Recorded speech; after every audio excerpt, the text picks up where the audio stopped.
É, enfim, o André, enfim, obrigado, André, pela oportunidade, né, de falar com vocês. Sempre gosto bastante de compartilhar com vocês as coisas que eu tenho, enfim, que eu tenho estudado, que eu acho que são coisas que têm sido edificantes para mim.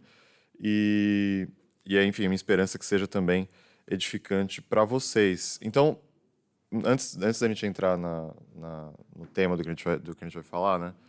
Eu tenho pensado recentemente como quando a gente nasce e cresce na igreja, né?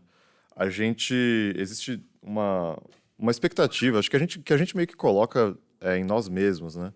De que a gente vai aprender a ser crente por osmose, né? Tipo, a gente está na igreja, a gente está convivendo com crentes, nossos pais normalmente nesse tipo de contexto são crentes, então a gente só vai pegando o que a gente vê das pessoas e tal, né? Pegando os hábitos, pegando o vocabulário, pegando tudo das pessoas com quem a gente convive, etc. E aí na igreja, porque o que a gente aprende na igreja, né, que a gente precisa vir aprender na igreja, por exemplo, teologia, são coisas que não são imediatamente óbvias na conduta, né, de um crente. Opa, opa. Enfim, então, nesse contexto, a gente sabe, crescendo, que oração é uma coisa importante, é uma coisa que você faz, né? E a gente, de fato, ouve orações toda hora na igreja, é uma coisa que a gente convive muito com isso, a gente ouve em casa, a gente cresce aprendendo a orar, etc. Mas, raramente, pelo menos na minha experiência, a gente para pensar sobre como a gente deve orar, né? E como que, através da oração, a gente consegue ter uma conexão genuína com Deus, né? Quando a gente tá orando. Então, a gente tem essa cultura meio padrão, né? De a gente ora antes de comer, a gente agradece antes de almoçar, antes de jantar. Ou quando alguma coisa muito boa acontece, você agradece, você ora agradecendo a Deus, etc. A gente, enfim, tem o costume, eventualmente, de orar antes de dormir, né? Ou quando acontece alguma coisa ruim, aí sim, quando acontece alguma coisa de agonia, e tal, aí você ora muito, ora, vamos orar, etc. É, enfim, isso me lembrou até quando ele vê essa gravação, ele talvez fique um pouco irritado, mas é uma história do Enzo, o meu irmão. Quando ele era criança, a gente tinha uma cachorra que infelizmente já até morreu, mas isso há muitos anos atrás, mesmo criancinha, ele estava andando de bicicleta e ele deu uma leve atropelada na cachorra de bicicleta. E aí, cara, o Enzo, sei lá, 8 anos, assim, 7 anos.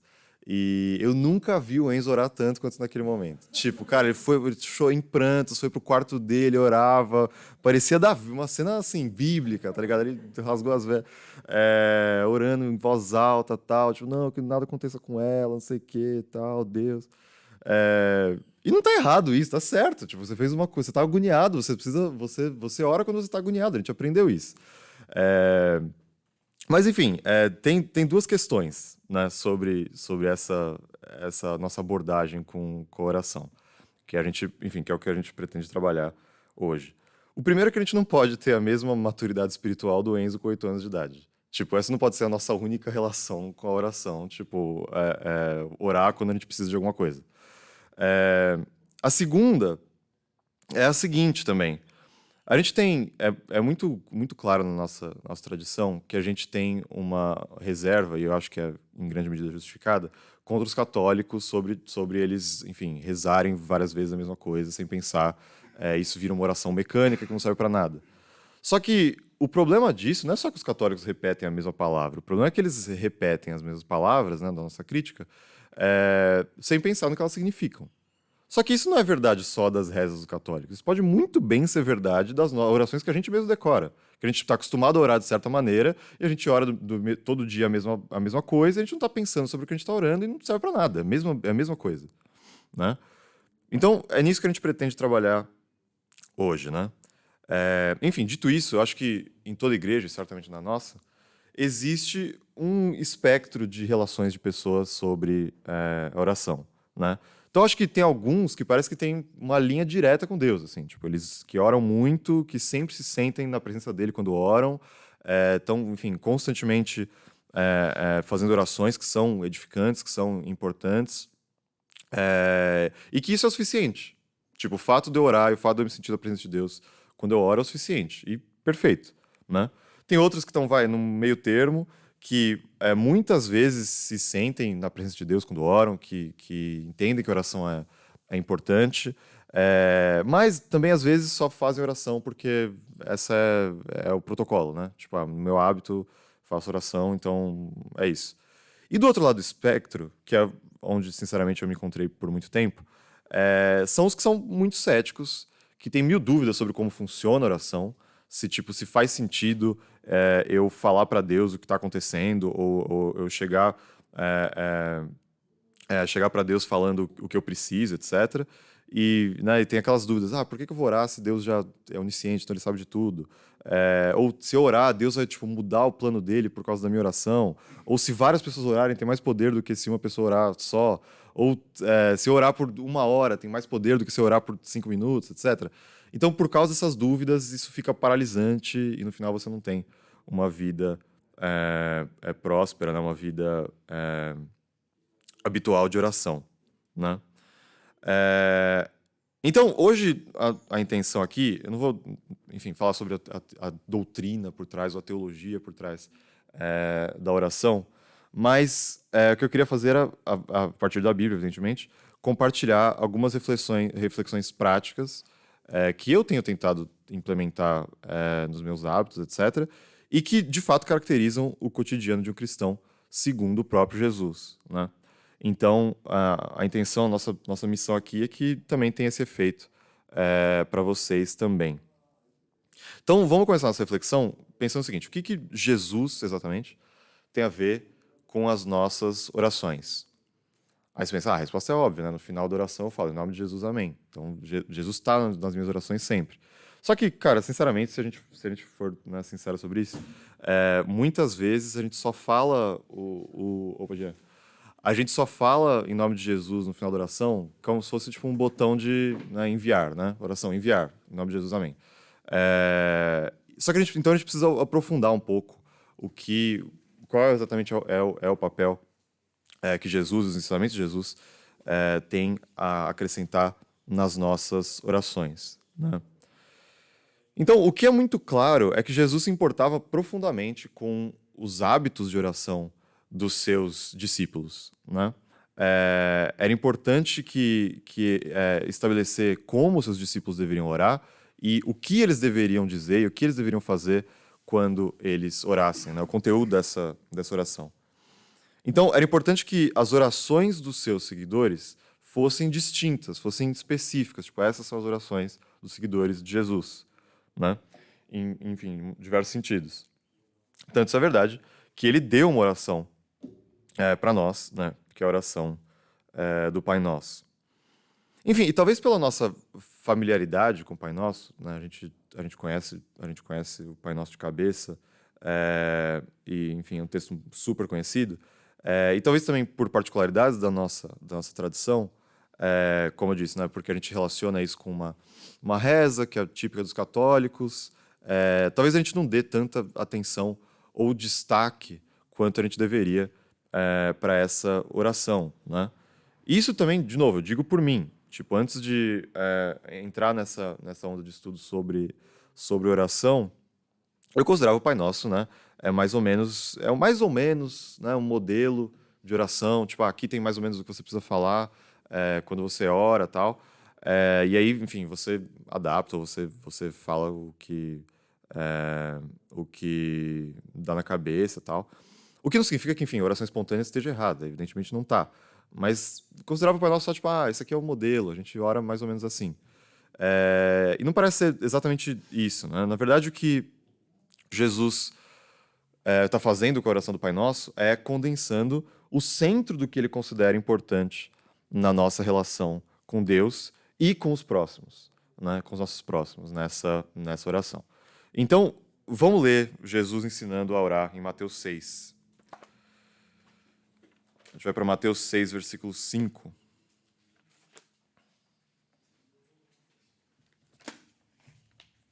Opa, achava que tinha marcado. vai para Mateus 6, no versículo 5 até o 13. Jesus diz o seguinte, né? Quando vocês orarem, não sejam como os hipócritas. Eles gostam de ficar orando em pé nas sinagogas, nas esquinas, a fim de serem vistos pelos outros. Eu lhes asseguro que eles já receberam sua plena recompensa. Mas quando você orar, vá para o seu quarto, feche a porta e ore a seu pai, que está em secreto. Então seu pai, que vê em secreto, o recompensará. E quando orarem, não fiquem sempre repetindo a mesma coisa, como fazem os pagãos. Eles pensam que por muito falarem serão ouvidos. Não sejam iguais a eles, porque o seu pai sabe o que vocês precisam antes mesmo de o pedirem. Vocês orem assim: Pai nosso que estás no céu, santificado seja o teu nome, venha o teu reino, seja feita a tua vontade, assim na terra como no céu. Dá-nos hoje o nosso pão de cada dia, perdoa as nossas dívidas, assim como nós perdoamos aos nossos devedores. E não nos deixes cair em tentação, mas livra-nos do mal, porque teu é o reino, o poder e a glória para sempre. Amém. Pois se perdoarem... enfim, até o 13, tá bom. Enfim, se a gente continuasse, dava para ler o evangelho inteiro. Enfim, então essas são as instruções que Jesus está dando especificamente sobre a rotina e a vida de oração dos seus discípulos, né? Então, como vocês perceberam, antes de ensinar o conteúdo da oração, que é o que a gente chama de oração do Pai Nosso, Jesus ensina 2 lições sobre como Deus espera ser abordado em oração. E acho que elas são 2 lições que a gente pode, enfim, imediatamente implementar nas nossas vidas de oração. Então, antes disso, acho que vale a gente contextualizar que o costume judeu do primeiro século, na verdade é um costume judeu que vai se desenvolvendo, a gente vê ele no Antigo Testamento, em algumas passagens, que a gente vai, inclusive, passar depois, envolvia 3 orações diárias, né?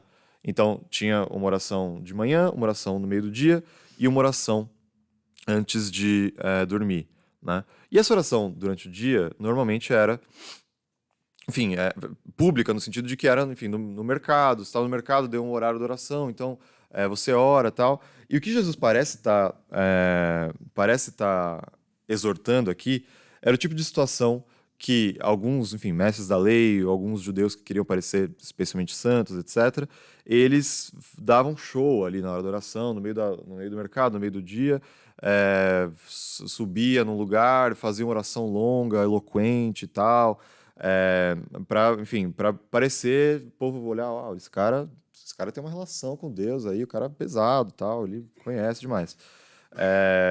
E ele chama esses homens de hipócritas, né? Por quê? Tem algum problema em fazer oração em público per se? Não, Jesus fez orações em público, né? A gente faz oração em público na igreja, o problema não é esse. O problema é quando a sua motivação para fazer oração é aparecer como um homem muito santo, um homem que é muito eloquente, que faz orações belíssimas, etc., para as outras pessoas. Tipo, quando a oração não é exatamente uma relação entre você e Deus, é uma relação entre você e a comunidade que você quer impressionar, né? Esse que é o problema que Jesus está abordando aqui. Então, qual que é a reação que Jesus orienta, né, aos seus discípulos? Se tranque no quarto e ore sozinho. E isso significa, no fundo, se certifique que o motivo de você fazer orações é um motivo certo, um motivo sincero. É um motivo de você ter um momento entre você e Deus, que é entre você e Deus, de fato, né? Não entre você e pessoas que você queira impressionar, né? Então, a ideia aqui é que a nossa oração deve ser sincera e de coração aberta, direcionada a Deus, né? Outra coisa, aí, né, a próxima lição que Jesus... Opa! Essa maçaneta. Bom dia, Davi. A próxima lição é a seguinte. A primeira, então, parece que ele está endereçando o problema da comunidade dos judeus, né? Então, de dentro de casa, entre aspas. E aí, agora ele faz uma comparação, né? Uma advertência sobre um problema, entre aspas, fora de casa, sobre os gentios, né? Então ele nota que as orações dos gentios são cheias de palavras, né? Os gentios, eles repetem as coisas, são cheios de palavras, eles ficam um tempão orando, etc. Porque a ideia aqui é que parece que eles queriam explicar, talvez explicar os fatos da vida que estão acontecendo, né, para Deus ou para os deuses, e ganhar os favores dos deuses com base na eloquência, com base na insistência, com base na, tipo, ó, no convencimento, né? Tipo, ó, entenda, está acontecendo uma coisa comigo, portanto, faça alguma coisa por mim. Tipo, era toda uma oração com base nessa mentalidade, né? E qual que é a reação de Jesus? Tipo, ele diz, não ajam desse jeito, porque Deus... Aliás, deixa eu até deixar no texto aqui. Porque Deus sabe o que você precisa antes de você pedir, né? Espera aí um segundo. Só deixar aqui. Porque Deus sabe o que você precisa antes de você... antes mesmo de o pedirem, né? Diz a NVI. Tá, mas o problema disso é o seguinte. Se Deus não precisa ser informado das nossas necessidades, né? Se ele não precisa que a gente fale para ele do que a gente precisa, por que ele espera que a gente fale com ele, né? É uma dúvida, né, genuína. Só que o engraçado é o seguinte, acho que o primeiro sinal de alerta aqui é que parece que a mentalidade de Jesus sobre oração é exatamente o oposto dessa, né? Então a gente está pensando, se Deus já sabe qual que é o problema, por que a gente deve orar? Tipo, Jesus está dizendo, Deus já sabe qual que é o problema, então ore. A lógica disso é a seguinte, quando a gente está pensando no caráter dos deuses greco-romanos, etc., que talvez Jesus esteja abordando aqui quando ele fala dos gentios, talvez vocês conheçam alguma dessas histórias, etc., a Ilíada, essas histórias clássicas do universo clássico, etc. Os deuses são muito caprichosos, né? Eles são muito, tipo, enfim, às vezes vaidosos até. Eles não se importam necessariamente com os seres humanos. Tipo, para eles virem a se importar com uma questão humana, eles têm que ser de fato convencidos. Tipo, qual que é a importância disso, o que está acontecendo e tal. E você olha esses textos, a Ilíada, a Odisseia, etc., você vê grandes orações eloquentes de, tipo, pessoas pedindo favores dos deuses e tal. Só que o que Jesus está fazendo aqui, ele está pressupondo, na verdade, que o caráter de Deus é diferente do caráter desses deuses. Tipo, Deus é um Deus que se importa com a gente, já. A gente precisa convencer Deus a se importar com a gente. Ele se importa. Ele ama, de fato, o seu povo. Então, você ora porque Deus já se importa com você. Então, você não precisa convencer ele, né? Você não precisa falar várias palavras. Tipo, isso já está pressuposto na nossa relação com Deus. E essa que é a chave, talvez, da sabedoria sobre a oração. A oração, no final, não é um meio de comunicar informações para Deus. Ele não precisa de um meio para saber de coisas. Também não é uma técnica para se obter coisas de Deus. Tipo, então eu preciso de alguma coisa, então eu vou orar. Como uma técnica de conseguir essa coisa. Mas, na verdade, ela é uma expressão da relação de confiança, né, que segue do conhecimento de Deus como nosso Pai. Então, você conhece Deus como seu Pai, ele se importa você como filho, e a oração é o momento que você expressa essa relação de confiança. No meio dessa relação de confiança vão ter pedidos? Sim. No meio dessa relação de confiança você vai abrir o seu coração e dizer para Deus como você está se sentindo? Eventualmente, sim. Mas não é uma técnica de obter coisas, né? Então, enfim, qual que é o resumo dessas orientações preliminares de Jesus aos seus discípulos sobre oração? Então, o primeiro ponto. As orações têm que ser privadas, no sentido de que elas não devem ser uma coisa que você faz para se mostrar para os outros, mas elas devem ser sinceras e de coração aberto. E o outro ensinamento é o seguinte: elas não podem ser só um balcão de pedidos para Deus, né? Quando você fica um tempão pedindo coisas. Elas, na verdade, devem ser curtas e pressupor uma relação de amor e confiança com Deus, né?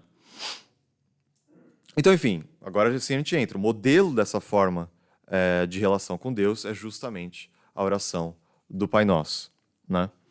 Então, o que eu não vou fazer é passar linha por linha da oração do Pai Nosso, fazendo uma exegese de cada palavra, mas vamos fazer algumas observações sobre ela, né? A primeira é o seguinte: claramente é uma oração curta, né? Quando você, enfim, consegue ler o Pai Nosso em 15 segundos, você já orou. Você já falou o que Jesus considera suficiente de ser dito em uma oração, né? Ou seja, também não dá para se exibir com essa oração, né? Imagina, o cara vai lá, tá no meio do mercado, lá ele sobe numa escada, aí ele fala o Pai Nosso, na hora que as pessoas estão olhando que ele está ali, já acabou a oração. Então não dá para você se exibir muito com ela, né? Enfim, e vamos olhar de novo para a oração, eu vou reler ela aqui, e a gente vai perceber uma coisa muito clara. Pai nosso que estás no céu, santificado seja o teu nome, venha o teu reino, seja feita a tua vontade, assim na terra como no céu. Dá-nos hoje o nosso pão de cada dia, perdoa as nossas dívidas, assim como nós perdoamos aos nossos devedores. E não nos deixe cair em tentação, mas livra-nos do mal. Essa é a oração original do Pai Nosso, né? Então ela claramente tem duas partes, vocês perceberam, tem duas metades aqui, né? A primeira metade é toda, enfim, sobre Deus e o seu reino. Então ela é toda baseada em tu, né? Venha o teu reino, seja feita a tua vontade. E aí, na segunda metade é o nós, né? Então primeiro Deus e o seu reino, depois nós e a nossa comunidade. Então dá-nos hoje o nosso pão de cada dia, perdoa as nossas dívidas, assim como nós perdoamos, etc. Então, o que parece que está acontecendo aqui é que Jesus está colocando a ideia de que você deve olhar a segunda metade à luz da primeira. Ou seja, primeiro você se adequa, né? Você se alinha ao reino, você medita sobre o plano de Deus e sobre o que Deus pretende fazer no nosso meio e o plano dele revelado na Bíblia, etc. E depois você olha, com base nisso, para a nossa comunidade, né? Para o que está acontecendo aqui. A gente olha em volta, né? E ênfase aqui no seguinte, eu acho que isso é outra coisa que eu aprendi nessas reflexões. Às vezes a gente fala, né, enfim, dá-nos hoje o nosso pão de cada dia, ou perdoa as nossas dívidas, etc. Mas no fundo a gente está querendo dizer eu, né? Tipo, me dá o pão de cada dia, ou perdoa as minhas ofensas, como eu tenho perdoado, etc. Mas Jesus não disse eu. Tipo, ele poderia perfeitamente ter colocado eu. Até porque ele está falando que é uma oração privada, né? Ele está falando, não, ore sozinho, etc. Ou seja, ele poderia ter colocado eu, ele poderia ter colocado uma oração que é autocentrada. Mas ela não é autocentrada. A oração toda é no plural. Ou seja, a oração toda está te exortando a pensar no coletivo, a pensar na nossa comunidade, a olhar em volta, e olhar para o mundo e todas as outras pessoas, né? Então, por exemplo, para a gente ver mais claro até essa estrutura, vamos olhar para o texto de Lucas 11. O texto de Lucas 11, porque ele é outra passagem que Jesus também ensina o modelo de oração dele. E a gente vai ver como, muito claramente, essas duas metades se mantêm, né? Então, Lucas 11, no versículo 1 até o 4, em outro contexto, né, que Jesus também ensina os discípulos a orar. Certo dia, Jesus estava orando em determinado lugar. Tendo terminado, um de seus discípulos lhe disse, Senhor, ensina-nos a orar, como João ensinou os discípulos dele.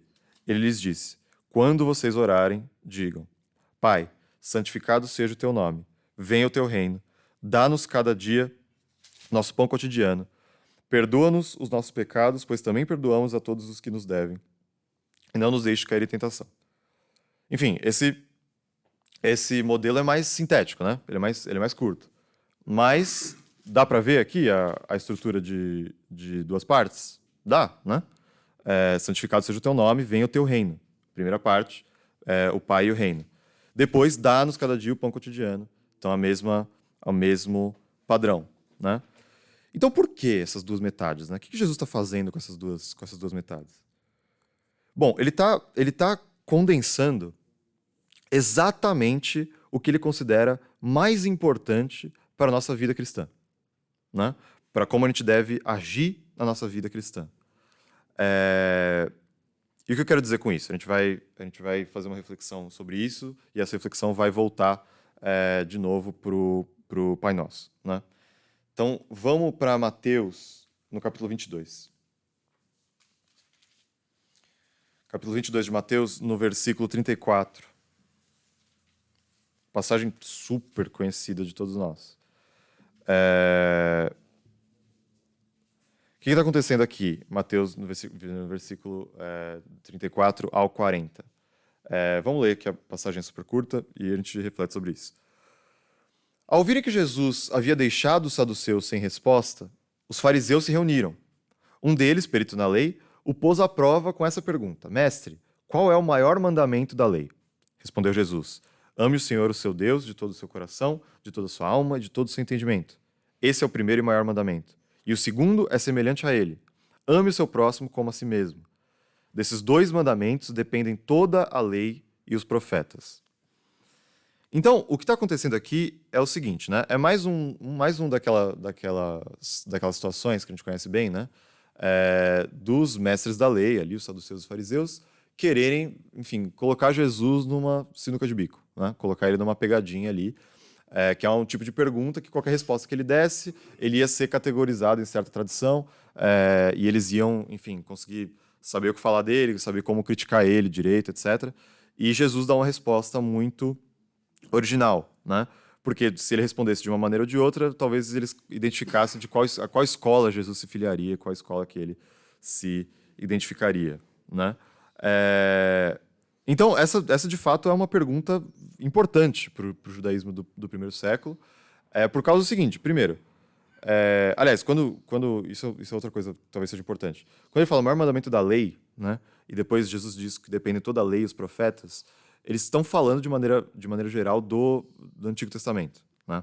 Quando ele fala lei aqui, você pensa na Torá, você pensa nos primeiros 5 livros da Bíblia. Quando você pensa nos profetas, você pensa nos livros proféticos, mas era uma maneira de se referir à Bíblia hebraica de maneira geral, né? Então, qual é o maior mandamento da lei? Isso era um problema por causa do seguinte: a lei, pelas estimativas rabínicas, etc., continha 613 comandos, né? 613 regras, né, e leis. Isso entre Êxodo, Levítico, Números e Deuteronômio. Mas a lei, por sua vez, embora ela realmente cuide de vários cenários possíveis, né, até super específicos e outros mais gerais, ela também não cuida de todos os cenários possíveis na vida, né? Então existia várias construções rabínicas, etc., dos mestres da lei, de criar outras leis que derivassem dessas leis principais do Antigo Testamento, para assim a gente ter um corpo jurídico, né, um corpo legal que abordasse todas as situações da vida. Ou seja, quando eles estão perguntando de qual é a lei mais importante, eles nem estão falando só de 613 leis. Eles também estão se referindo às quase 10.000 leis que foram criações rabínicas derivadas das leis que estão de fato nas escrituras, né? Então esse debate jurídico, entre aspas, ele era muito importante porque, cara, tinha muita lei possível para ser dito, né? Então tinha todo um debate sobre quais eram as leis fortes e as leis fracas, entre aspas, né? Então, tipo, as leis que eram super aplicáveis a todo momento, em qualquer situação, e quais eram as leis que eram, às vezes, aplicáveis, eram dependentes de contexto, dependentes de situações concretas, etc. Então, enfim, qual que é o denominador comum dessas leis? Isso era um debate rabínico importante no primeiro século, etc. E até hoje, na verdade, entre tradições judaicas diferentes. Então, o que Jesus responde pronto aqui? Ele diz, qual que é a lei mais importante? A primeira parte dela é a oração, enfim, se encontra na oração do Shema, né? Que é uma oração até hoje muito importante para os judeus, que está em Deuteronômio, capítulo 6, versículos 4 e 5. A gente já vai lá depois. Mas então, Jesus diz, ame o Senhor, o seu Deus, de todo o seu coração, de toda a sua alma e de todo o seu entendimento. Ele não está inventando isso. Isso ele está citando diretamente o texto de Deuteronômio. Ele diz, essa é a principal lei. Mas essa lei tem uma semelhante a essa, né? Que é a seguinte, ame o seu próximo como a si mesmo. Jesus também não está inventando isso. Isso está em Levítico, na verdade, no capítulo 19, versículo 18. E aqui é uma questão, né? Ele não está dizendo, como parece, que a mais importante é amar a Deus sobre todas as coisas. E a segunda mais importante é amar o próximo como a si mesmo. Não é exatamente isso que ele está fazendo. Ele está falando, o mandamento mais importante é esse. Amar a Deus sobre todas as coisas e amar o próximo como a si mesmo. Porque essas coisas são interconectadas, né? Ele está igualando os dois como mandamento mais importante. Porque nenhum desses mandamentos é completo sozinho. E esse que é o pulo do gato, essa que é a coisa distinta que Jesus está fazendo aqui. A gente não ama a Deus como uma expressão autocentrada de tipo, eu faço várias coisas aí, eu oro bastante, eu leio bastante a Bíblia, eu amo muito a Deus, você canta sozinho para Deus, etc. Isso não é o suficiente, né? Ou seja, a expressão de amor a Deus é o nosso amor ao próximo, né? É isso que Jesus está colocando aqui como uma coisa distinta. Ou seja, não é sobre exatamente ter lido a Bíblia 20 vezes, sobre conhecer todos os pontos da teologia sistemática, sobre saber recitar a Confissão de Fé Batista de 1689. Não é isso. Não que essas coisas não sejam importantes, as coisas são importantes, mas a gente expressa o nosso amor a Deus sobre como a gente age sobre o nosso próximo, né? A gente expressa nosso amor a Deus amando o próximo como a si mesmo, né? O que significa o seguinte: se as suas relações pessoais são quebradas, né? Se suas relações pessoais são problemáticas, se você não demonstra que se importa genuinamente com os seus irmãos, ou, na verdade, com qualquer pessoa criada à imagem de Deus, outras expressões de santidade são, na verdade, vazias. Porque você diz que ama a Deus, mas você não tem expressado que você ama a Deus verdadeiramente. E é exatamente esse princípio que está sendo expresso no Pai Nosso em forma de oração. O Pai Nosso é sobre amar a Deus e amar o próximo. E como que ele faz isso? Bom, vamos lá. Agora voltando para o Pai Nosso.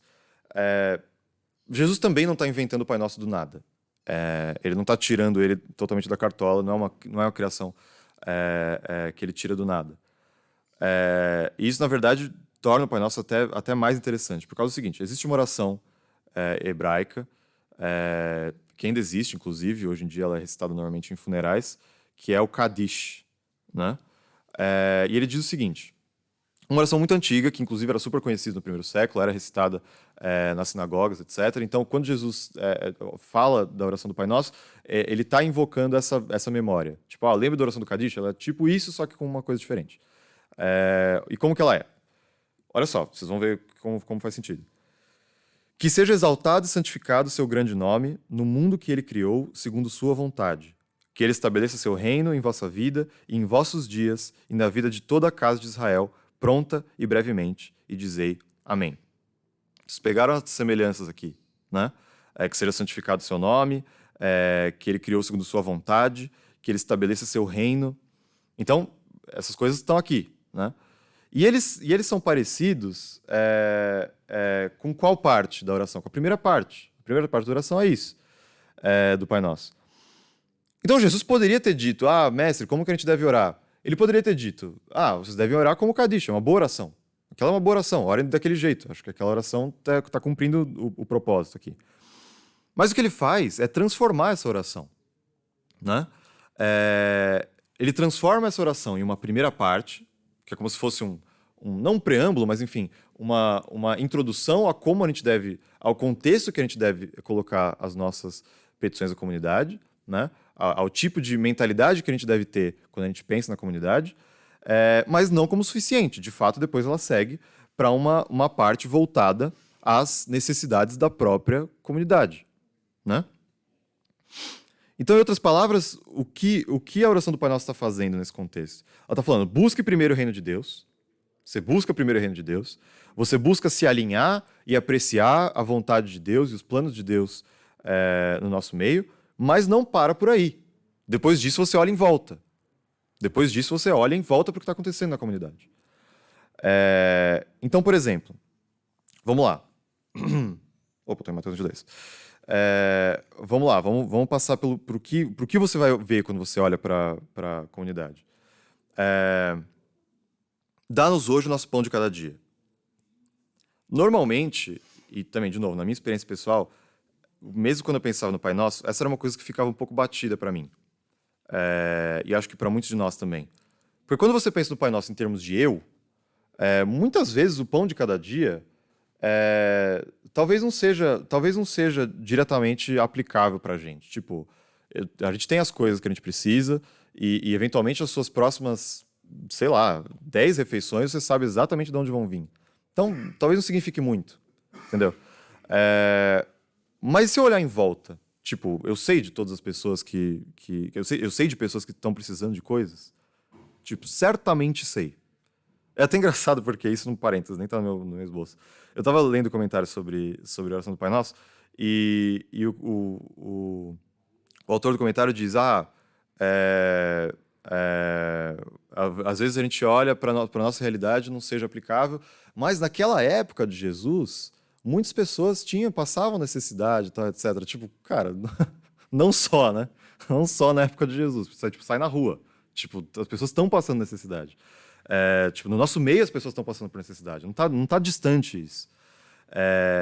Então, quando eu falo, dá-nos hoje o nosso pão de cada dia, eu penso, tá, talvez o meu pão esteja garantido, mas eu consigo pensar em alguém que não tá, ou alguém que tá precisando de alguma coisa, tá época de frio, tá precisando de roupa, tá precisando de coisa na casa. Tipo, acho que sim, duvido que não, né? Seguindo, perdoa as nossas dívidas, assim como nós perdoamos os nossos devedores, né? Eu posso, de fato, refletir sobre o meu próprio testemunho, né, quando eu tô orando sobre isso. Tipo, os meus pecados e as minhas situações que eu tenho para perdoar alguém. Só que e se não tiver? Tipo, eu tô bem, tipo, tenho vivido, não consigo pensar em nada agora, acho que não tô brigado com ninguém, não tem ninguém que eu tô segurando e tal. Eu vou pular essa parte da oração? Não.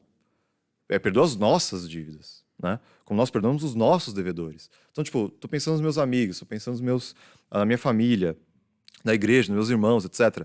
Tem alguém que eu sei que tá brigado com alguém, que tá passando por alguma situação, ou que de repente tá em pecado e tá perdido nisso e tal. Tipo, será que eu não poderia ir lá, falar com ele, tentar ajudar, tentar fazer um apelo, etc? Provavelmente sim, né? E a mesma coisa, o mesmo princípio para tentações. Tipo, talvez eu não esteja passando por nenhuma prova, talvez eu não esteja passando por nada assim, etc. Mas, putz, um amigo meu acabou de me contar que ele tá passando por uma situação dessas, entendeu? Então, eu tô orando Pai Nosso e tal, você fica. Talvez eu deveria falar com ele, talvez eu deveria fazer alguma coisa sobre isso, etc. Então, por exemplo, isso se condensa no seguinte, né? Quando a gente fala vem o teu reino, no Kadish, né, o desejo pelo reino de Deus era ainda aquela ideia meio política, né? Que vem o seu reino, ou seja, que de novo venha um rei para Israel e domine sobre os outros povos e mostre a glória de Israel, etc. Tal. Só que a gente sabe que o reino de Deus é diferente disso. A gente sabe muito bem disso. A gente sabe que, pelos ensinamentos de Jesus, ele é algo concretizado todo dia, através da obra do corpo de Cristo, ou seja, nós mesmos, né? Tipo, o corpo de Cristo continua agindo aqui na Terra. Como? Através das coisas que a gente faz. Da igreja, né? Dos crentes, de fato. Então, quando a gente fala, venha a nós o teu reino, a gente não está necessariamente falando de uma coisa escatológica no final dos tempos. Embora até também. Mas a gente também está falando de uma coisa todos os dias. Quando a gente fala, venha a nós o teu reino, a gente fala, eu quero ser um agente do teu reino na Terra. Né? Aquele que ajuda os necessitados, aquele que ajuda os outros a perdoarem e a serem perdoados, e ajuda os outros a não cair em tentação e fortalecer a nossa comunidade em torno de Cristo. Né? Então, no final, é isso que a oração do Pai Nosso está fazendo. Ela assume que a gente deve orar, mas, como povo de Deus, ela também assume que nós devemos ser resposta de oração, através das coisas que a gente faz todo dia. Né? Então a gente ora e, ao mesmo tempo, a gente é resposta de oração dos outros. Né? Por isso que eu falei que a intenção dessa mensagem, né, dessa nossa reflexão, não é fazer uma exegese palavra por palavra desse texto. Embora ele seja um excelente texto, que a gente poderia ficar falando por muito tempo. Mas, na verdade, essa oração não serve só para ser apreciada como se fosse um museu. Né? Olhar, olha lá, a oração do Pai Nosso, como ela é bonita, etc., como ela é legal. Pensa, por exemplo, numa partitura, né? Pega uma partitura de uma música. Essa é uma metáfora péssima porque eu não sei ler partitura de música, mas, enfim, finge que vocês saibam. Você olha a partitura da música, você vê lá, tem a letra da música, tem, enfim, as instruções sobre como tocar, tem as notas, etc. E aí você pega a partitura, aí você vai tomar um café, aí você olha, como é legal, né? Essa música, ela é bacana, etc. Ela não serve para isso. Ela serve para você tocar a música, né? Ela serve para você performar aquilo, para você tipo, olhar aquilo e tocar e saber como fazer, né? E é exatamente a mesma coisa sobre a oração do Pai Nosso. Ela não serve para ser só apreciada, ela serve para ser praticada, ela serve para ser dita, ela serve para ser para desempenhar um papel na nossa vida de fato, né? Isso, por exemplo, tem até uma dica nela própria, né? Porque, por exemplo, nos manuscritos mais antigos, a oração do Pai Nosso ela termina em livra-nos do mal, né? Amém, né? Livra-nos do mal. É isso que é a oração. Só que em manuscritos mais recentes tem essa adição de porque teu é o reino, o poder e a glória para sempre. Amém, né? E o que esse manuscrito, e o que esse finalzinho sugere pra gente, né? Esse é um finalzinho bem litúrgico, né? É um tipo de coisa que você fala, né? Porque teu é o reino, o poder e a glória para sempre. Amém, né? O que isso sugere é o seguinte: desde muito cedo nas comunidades de cristãos, recitar essa oração, né, desempenhava um papel real na prática dessas comunidades e dessas igrejas, né? Tanto que eles colocaram esse final litúrgico demonstrando que eles repetiam isso sempre, demonstrando que ela tinha um papel na vida da comunidade, né? Então, no final das contas, o que a gente faz com isso? Bom, a gente leva a sério o que Jesus disse e a gente ora desse jeito, né? Óbvio que esse não é o único jeito, essa que é a questão. Esse não é o único jeito. Eu não estou falando, tipo, todas as vezes que vocês forem orar, em todos os contextos, vocês só podem orar recitando o Pai Nosso. Não é isso. Né? A gente ora aqui, o Matheus orou antes da gente começar, o Ricardo orou antes da gente se dividir em salas, a gente ora na igreja, a gente vai eventualmente fazer orações de ação de graça, a gente vai eventualmente fazer orações que são parecidas com aqueles salmos de Davi, que são, enfim, petições super sinceras para Deus, etc., espontâneas, mas parece que Jesus acreditava que essa oração deve ter um papel regular e cotidiano nas nossas vidas. Essa oração. E como que isso funciona? Né? Vamos resgatar, então, as tradições de oração do povo de Deus, né? Como que o povo de Deus se habitualmente orava e ora de acordo com a Bíblia, né? Então, a gente pode primeiro dar uma olhada nos hábitos de oração que foram instituídos pelo próprio Deus e eram habituais e cotidianos para o povo de Israel. Vamos olhar, então, para aquela passagem que a gente citou de Deuteronômio 6, né? Deuteronômio 6, a oração do Shema. Deuteronômio 6, no verso 4, né? O Shema, né, o hebraico para esse ouça, né, quando a oração diz ouça, ó Israel, o Senhor nosso Deus, o Shema é esse ouça, então ficou conhecido como oração do Shema. Vamos ler Deuteronômio 6, versículo 4 ao 7, então. Ouça, ó Israel, o Senhor nosso Deus é o único Senhor. Ame o Senhor, o seu Deus, de todo o coração, de toda a sua alma e de todas as suas forças. Olha só, que todas essas palavras que hoje lhe ordeno estejam em seu coração. Ensine-as com persistência a seus filhos, converse sobre elas, quando estiver sentado em casa, quando estiver andando pelo caminho, quando se deitar e quando se levantar. Então, o que a gente tira de prático daqui? Primeiro, era importante que essa oração estivesse do nosso coração, né? Esteja dentro do nosso coração, que a gente guarde do nosso coração. E aí o texto já esclarece como que você mantém essas palavras no seu coração. Você fala sobre elas, você recita elas, né? Então o texto fala, ensine-as com persistência aos seus filhos, ou seja, que os seus filhos também saibam, repita elas para os seus filhos saberem e guardar essas palavras no coração. E que mais? Olha só, aqui que está a questão. Converse sobre elas, ou também, enfim, recite elas, ou fale delas, né? Quando estiver sentado em casa, quando estiver andando pelo caminho, quando se deitar e quando se levantar. Então aqui tem pelo menos 2 momentos claros, né? Quando você se levanta e quando você se deita. 2 momentos. Você acorda, fala oração, você vai se deitar, fala oração. Só que tem mais um momento, né? Quando estiver andando pelo caminho, quando estiver em casa. Ou seja, durante o dia. Durante o dia também, está andando pelo caminho, está na rua, está no trabalho, etc. Você também está com essas palavras na cabeça. É... E, de fato, o povo de Deus parece que guardou esse ensinamento como uma orientação de orar 3 vezes ao dia, né? A gente vê isso, por exemplo, no Salmo 55, Davi dizendo: Eu, porém, clamo a Deus e o Senhor me salvará. À tarde, pela manhã e ao meio-dia, choro angustiado e ele ouve a minha voz. A gente também vê isso muito tempo depois. Muito tempo depois, em Daniel, no capítulo 6, quando tem toda aquela questão, né, que o decreto é publicado na Babilônia, Daniel não pode orar, etc. Então, quando ele soube que o decreto tinha sido publicado, foi para casa, para o seu quarto, no andar de cima, cujas janelas davam para Jerusalém, e ali fez o que costumava fazer. 3 vezes por dia, ele se ajoelhava e orava, agradecendo ao seu Deus. Então, esses hábitos de orar 3 vezes ao dia, parece que estavam pressupostos quando Jesus diz, quando vocês orarem.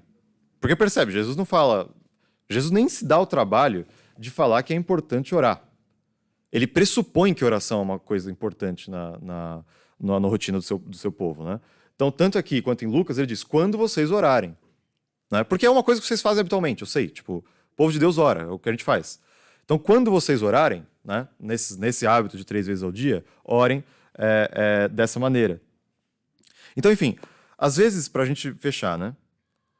Às vezes, as aulas, tanto no EBD quanto às vezes a gente ouve pregações, etc., a conclusão, ela enfim, o chamado para aplicação, etc., ela é às vezes um pouco abstrata. E às vezes, realmente, muitas pregações, elas requerem um nível de abstração grande sobre o que a gente deve fazer, sobre como a gente deve agir e tal, etc. Por exemplo, eu estou digerindo a pregação da André de ontem até agora.